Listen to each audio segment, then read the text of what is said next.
पूरा भारत पूरी तरीके से इजराइल राष्ट्र के साथ खड़ा है। हमें इजराइल की बहादुर जनता, वहां के नेतृत्व पे गर्व है। पीठ में चाकू तो कोई कभी किसी को भी मार सकता है, लेकिन जो पीठ में चाकू मारता है उसको अब अपने भविष्य के बारे में चिंतित होना चाहिए। और बेंजामिन नेतन्याहू ने जो कहा है कि तुम्हारी मौत तक हम पीछा करेंगे और तुम याद करोगे कि तुम्हारे साथ क्या हुआ। भारत के अंदर कई लोग ऐसे हैं जो समाजवादी पार्टी से हो, तमाम लोग जो हैं वो खुलकर के सामने आए और ये कह रहे हैं कि मुसलमान जो है उनके खिलाफ वहाँ पर ज्यादती की जा रही है, फिलिस्तीन के अंदर मुसलमान मारे जा रहे हैं इजराइल के द्वारा। बकवास, इंटेलेक्चुअल डिसऑनेस्टी। और जो हमास ने किया है वो क्या पुण्य किया है? तीर्थ यात्रा करने गए थे इजराइल में, घुस करके महिलाओं के शरीर के साथ अपमान और उनके शरीर पे बूट रख करके उन्होंने जो काम किया है।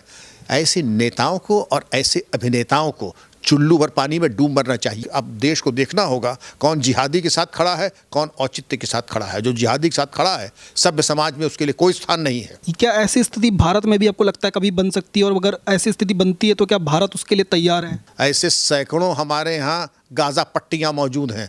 ये हमारी सरकार, नरेंद्र मोदी की सरकार, हमारी आरएएफ, हमारी पीएसी, हमारा पुलिस बल, हमारी फौज सक्षम है ऐसे गाजा पट्टियों को छट्टी का दूध याद दिला दें, दिलाया भी है। ये नया भारत है, ये वो उभय धर्मी भारत नहीं है कि इधर भी रहें उधर भी रहें और बीच के रहें, वो वाला भारत नहीं है।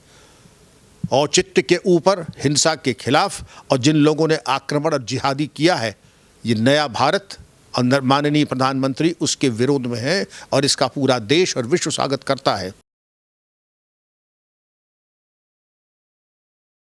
नमस्कार, मैं हूं ऋषभ अवस्थी और आप देख रहे हैं न्यूज़ टैंक।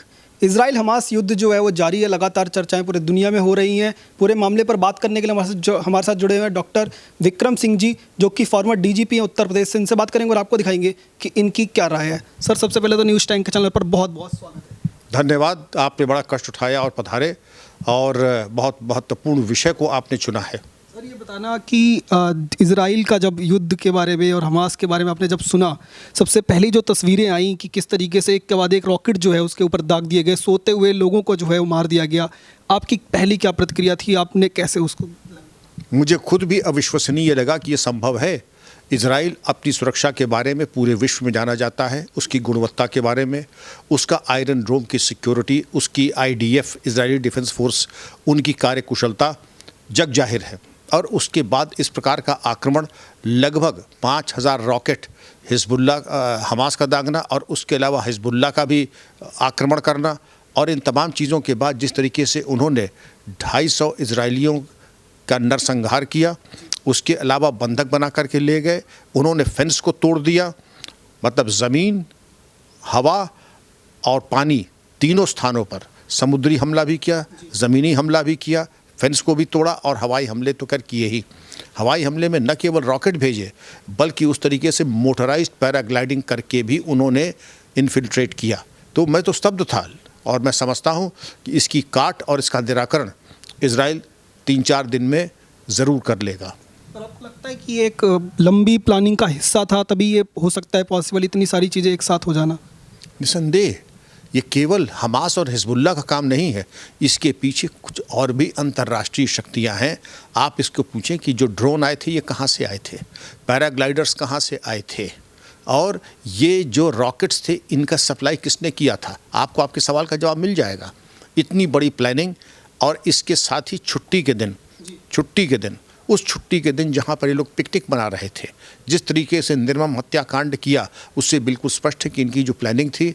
इजराइल कह रहा है कि उसके 75 साल की एग्जिस्टेंस में इतना बड़ा आक्रमण, इसको कहा अमेरिका का 9/11, ये इजराइल का वो दिन था।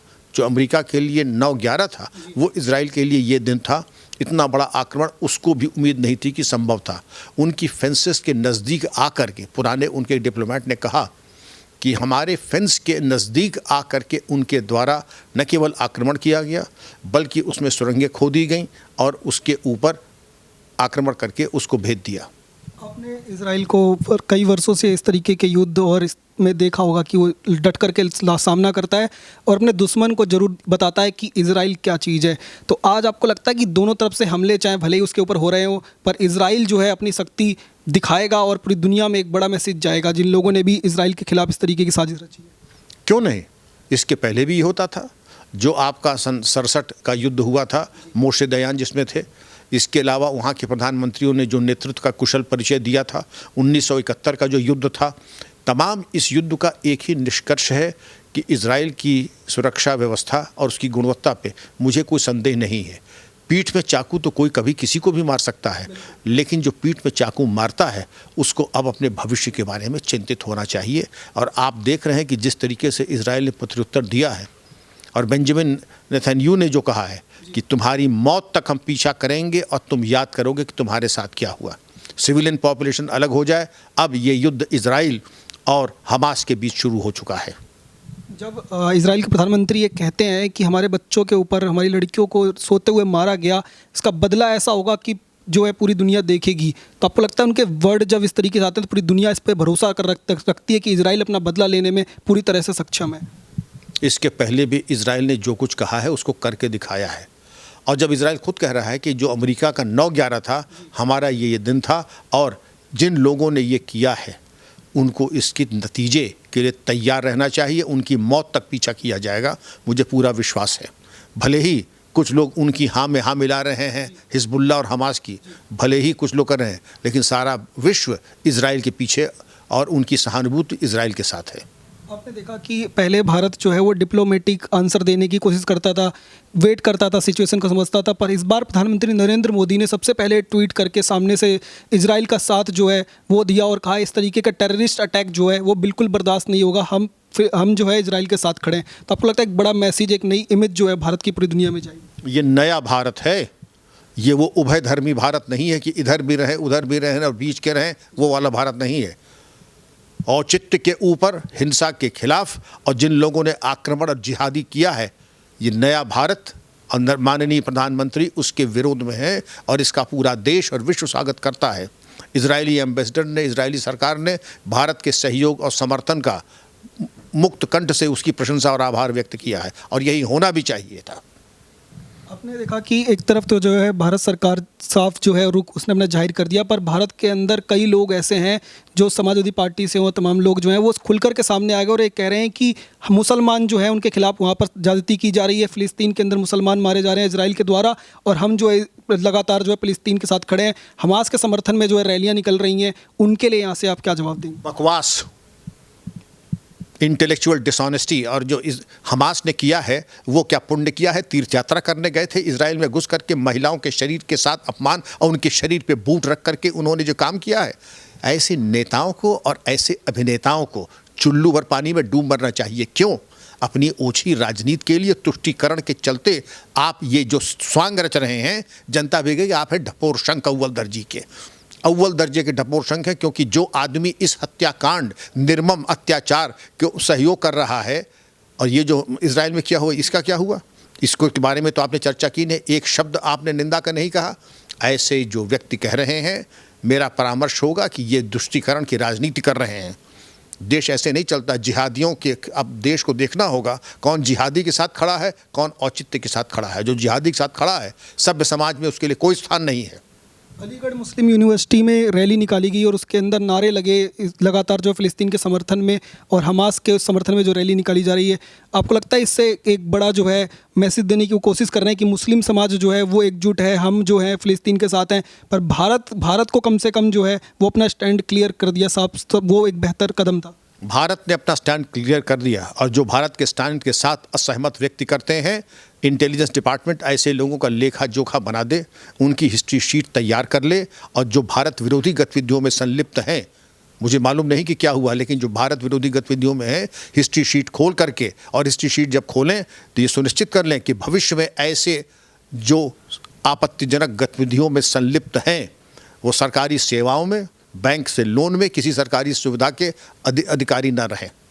आपने इतना समय जो है भारत की प्रशासन में जो है दिया, आपसे एक चीज़ समझना चाहूँगा कि अगर इजराइल की और फ़िलिस्तीन की जो जंग है इतने समय से जो चली, उसके बाद हमास हो चाहे हिजबुल्लाह हो, क्या ऐसी स्थिति भारत में भी आपको लगता है कभी बन सकती है, और अगर ऐसी स्थिति बनती है तो क्या भारत उसके लिए तैयार है? इजराइल और हमास, ये गाज़ा की पट्टी की जो सीमा है, बताइए कितने किलोमीटर की है? ये 37 मील की है। ऐसे सैकड़ों हमारे यहाँ गाज़ा पट्टियाँ मौजूद हैं। ये हमारी सरकार, नरेंद्र मोदी की सरकार, हमारी आरएएफ, हमारी पीएसी, हमारा पुलिस बल, हमारी फौज सक्षम है ऐसे गाज़ा पट्टियों को छठी गदूदिया दिला दें, दिलाया भी है। भारत के साथ रहेंगे, जय हिंद कहेंगे, आप सबका स्वागत है। आंख दिखाने की कोशिश करेंगे तो आप अपनी गति और दुर्गति दोनों के बारे में ज़रा सतर्क हो जाएं। आपने देखा कि मुस्लिम जो कंट्रीज़ हैं वो लगभग एक एक करके जो है फ़िलिस्तीन के समर्थन में, हमास के समर्थन में आ रही हैं। वो ये भी नहीं देख रहे कि आतंकी वहाँ पे क्या कर रहे हैं। इसी कड़ी में पाकिस्तान जो है वो तक बयाने वहाँ पर दे रहा है इसके फ़िलिस्तीन के समर्थन में और रैलियाँ निकाल रहा है। तो आपको लगता है पाकिस्तान को कम से कम अपने घर के बारे में पहले सोचना चाहिए, बाद में इस तरीके के स्टेटमेंट आने चाहिए, सामने आना चाहिए? सही सवाल है। भिखमंगा क्या निचोड़े और क्या खाए? पाकिस्तान तो एक फील्ड स्टेट है। अपने यहाँ चूहे के कबाब खाने पे जनता को तुमने आमादा कर दिया। तुम्हारे यहाँ महंगाई छत चढ़ के बोल रही है, लोग बिजली कटवा रहे हैं, आत्महत्या करें। पहले तो ज़रा अपने घर को सुधार लो, फिर तुम जा कर के चिराग जलाने जा कर के। पहले कहते हैं ना, पहले आदमी घर में चिराग जलाता है, बाद में मस्जिद में जलाता है। तो पहले अपने घर में चिराग जला लो श्रीमान जी, उसके बाद बाहर चिराग जलाने की कोशिश करना। यहाँ से क्या कोई मैसेज देंगे इजराइल की जनता के लिए, इजराइल के प्रधानमंत्री के लिए, कि क्या भारत से आप लोग जो हैं, तमाम जो कम्युनिटी है पूरी जो है, भारत की जनता जो है वो साथ खड़ी है? बिल्कुल दूंगा। हमें इजराइल की बहादुर जनता, वहाँ के नेतृत्व पे गर्व है। आपके ऊपर आक्रमण हुआ, लेकिन मुझे मालूम है और विश्वास है कि इजराइल हमेशा की भांति इस बार उठ खड़ा होकर के ऐसा माकूल जवाब देगा कि आतताई बिल्कुल चारों खाने चित हो जाएंगे, दोबारा दुस्साहस नहीं करेंगे। जो अत्याचार इजरायली बच्चों, महिलाओं और बुजुर्गों के साथ हुआ, हम उसके लिए बहुत शर्मिंदा हैं और हमको बहुत पीड़ा है। और मैं अकेला नहीं, पूरे भारत को पीड़ा है। जिनको पीड़ा नहीं है मैं उनकी चर्चा नहीं करूँगा, लेकिन उनकी संख्या 0.5% भी नहीं है। और पूरा भारत पूरी तरीके से इजराइल राष्ट्र के साथ खड़ा है, उसके आत्मसम्मान के लिए, उसकी सुरक्षा के लिए। बहुत बहुत धन्यवाद। तो लगातार आप सुन रहे थे विक्रम सिंह जी को। इन्होंने साफ शब्दों में कहा है कि भारत की जनता जो है, भारत के तमाम लोग जो हैं वो इजराइल के साथ खड़े हैं। चाहे कोई भी जो है जिस तरीके से भारत के एक इमेज दिखाने की कोशिश करे कि आतंकवादियों के साथ कुछ लोग यहाँ से देने की कोशिश कर रहे हैं, लेकिन भारत की वो इमेज नहीं है, वो उनकी अपनी इंडिविजुअल इमेज हो सकती है। आप बने रहिए न्यूज़ टाइम के साथ, देखते रहिए, जुड़े रहिए। धन्यवाद। जय हिंद।